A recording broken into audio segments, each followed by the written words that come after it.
terima kasih atas kesempatan Pak Mercy Pak ya, Ya, meluangkan Bu. waktunya.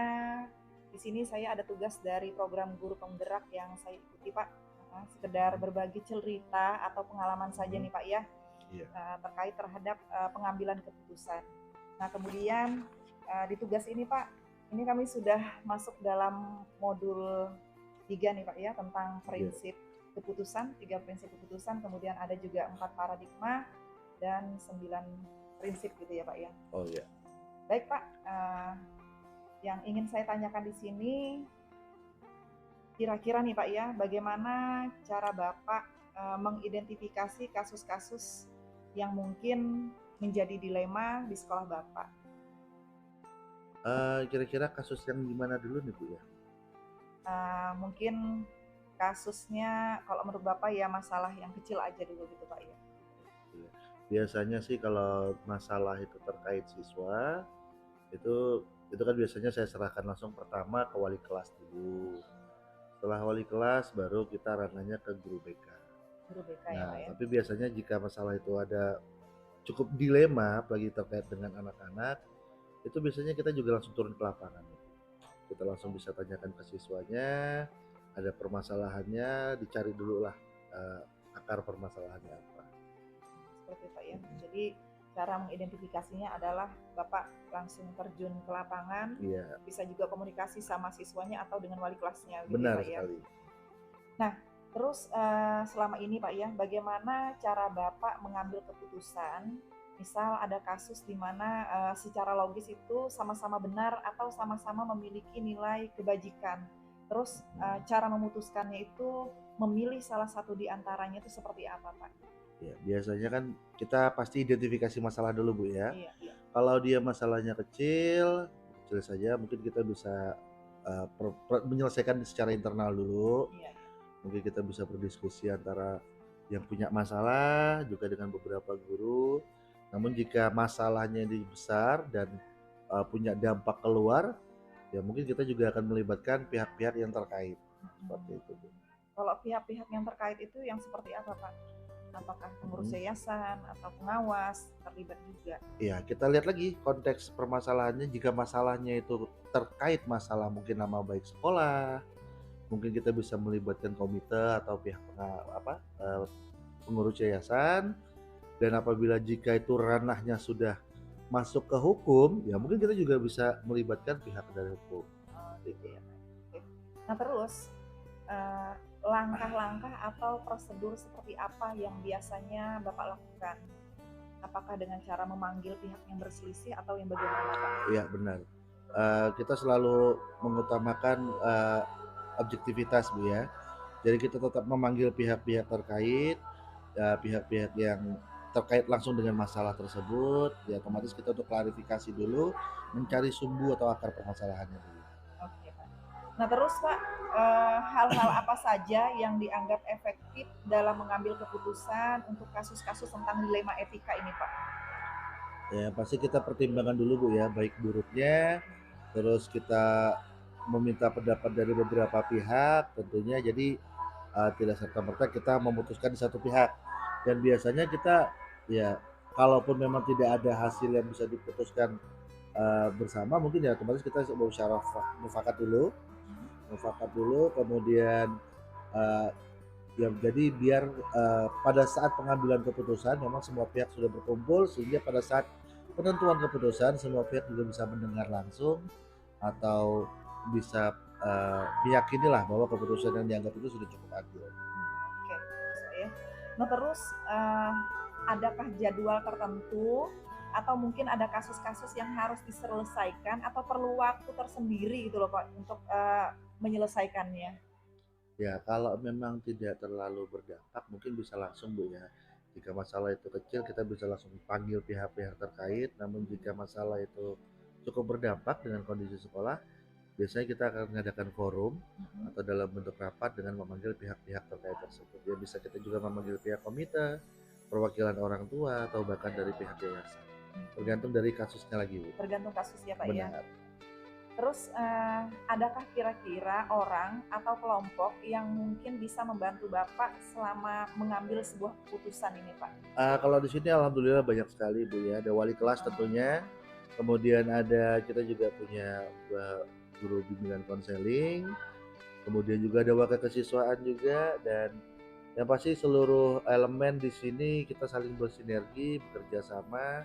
Jika ada masalah seperti itu, jika masih mereka bisa selesaikan, kadang masalah itu hanya sampai di wali kelas. Mungkin wali kelas hanya menyampaikan bahwa ada permasalahan, tapi sudah diselesaikan secara internal mereka. oke, Biasanya begitu aja begitu Bu. ya, Pak, ya. Mungkin itu saja Pak pertanyaannya Pak, mohon maaf nih Pak ya. Iya. Jadi apa yang Bapak ceritakan tadi menjadi konsen bagi saya dalam melaksanakan tugas saya Iya. untuk program guru penggerak. Terima kasih Pak atas waktunya Pak Iya, ya. sama-sama Ibu. Terima kasih kembali.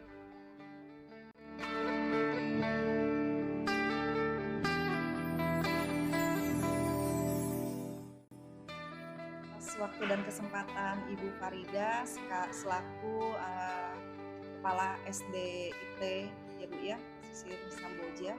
Nah di sini Bu ada tugas saya. Saya kan mengikuti program guru penggerak angkatan ke-8 Bu. Nah di mana tugas itu kami ini disuruh mewawancarai beberapa kepala sekolah gitu ya Bu ya, terkait terhadap pengambilan keputusan. Jadi mudah-mudahan ini adalah momen bagi kita sekedar sharing atau bercerita gitu ya Bu ya. Nah terus ada beberapa pertanyaan Bu tentang pengambilan keputusan dan mudah-mudahan ini juga akan menjadikan referensi atau sumber literatur buat saya nantinya ke depan dalam beberapa tugas-tugas yang akan saya jalankan gitu ya Bu ya. Oke, kira-kira Bu ya, bagaimana cara Ibu mengidentifikasi kasus-kasus yang menjadi dilema di sekolah Ibu? Dalam dunia pendidikan itu tidak bisa dipungkiri kita akan menemukan banyak permasalahan, banyak dilema, banyak kasus yang sesuai dengan terkadang kita harus memilih mana yang tepat, mana yang benar, dan kita terkadang harus menyesuaikan antara pemikiran yang benar atau pemikiran yang logis. Jadi untuk menghadapi suatu masalah kita memang harus dituntut untuk memberikan keputusan yang dianggap harus sesuai dengan apa yang semestinya seperti itu. Terus Bu ya, selama ini bagaimana cara Ibu mengambil keputusan? Misal ada kasus di mana secara logis itu kasus itu Bu sama-sama benar atau sama-sama memiliki nilai kebajikan. Nah, bagaimana cara Ibu memilih salah satu di antara kasus tersebut Bu ya? Tahapnya itu pertama itu kita melalui tahap penelusuran dulu. Karena suatu kasus itu bisa menjadi besar, bisa juga menjadi kecil. Jadi kita harus menelusuri dulu titik permasalahan kasus-kasus, kemudian kita bisa menentukan apakah ini termasuk dari kebijakan atau memang harus sesuai dengan norma yang sudah ditetapkan atau memang harus sesuai dengan tata tertib yang sudah ditentukan dari pihak sekolah. Jadi kalau untuk harus memilih mana yang harus diutamakan, kita tidak bisa langsung itu juga dalam menghadapi kasus. Kita harus bertemu dengan untuk berkumpul mencari solusi untuk kedepannya seperti apa kasusnya. Oke Bu. Nah terus kira-kira apakah ada langkah-langkah atau prosedur yang biasa Ibu lakukan? Kalau biasanya sih saya langsung terjun ke lapangan untuk melihat pertama kasusnya apa, kemudian yang terlibat siapa saja, kemudian apakah dari jawaban A, B, C itu apakah sesuai di mana kita letak yang sebenarnya seperti apa dari kasus itu, dari sumber-sumber dari yang memang sedang terjadi dari pihak yang memang terkait dalam kasus tersebut yang berselisih ya seperti itu. Oke, terus hal-hal apa saja yang dianggap efektif dalam mengambil keputusan untuk kasus-kasus tentang dilema etika tuh Bu ya? Biasanya kita langkah-langkahnya yaitu pertama kita panggil dulu. Dalam kita biasanya kan itu kasus antara siswa dengan guru. Terkadang ada siswa yang tidak mentaati peraturan, itu kita panggil dulu siswanya. Seandainya bisa kita hadapi siswa itu tanpa harus melibatkan orang tua, kita selesaikan dengan anak tersebut. Kita selesaikan, kalau memang tidak butuh, kita panggil orang tuanya, seperti itu. Terus apakah ada jadwal tertentu atau mungkin ada kasus-kasus yang harus diselesaikan? Nah, itu apakah ada jadwal tersendiri? Untuk jadwal itu tergantung dari besar kecilnya masalah. Seumpama masalah itu bisa diselesaikan secara intern kami dari pihak sekolah, jadi kita tidak perlu untuk ibaratnya membuat jadwal. Tapi kalau memang harus kita komunikasikan dengan pihak luar seperti ketua yayasan atau yang lainnya atau wali murid, kita memang harus membuat jadwal, Dirapatkan gitu ya, Bu. Jadi harus ada jadwal. ya seperti itu. Nah, terus Bu, adakah kira-kira orang atau kelompok yang mungkin bisa membantu Ibu dalam mengambil keputusan?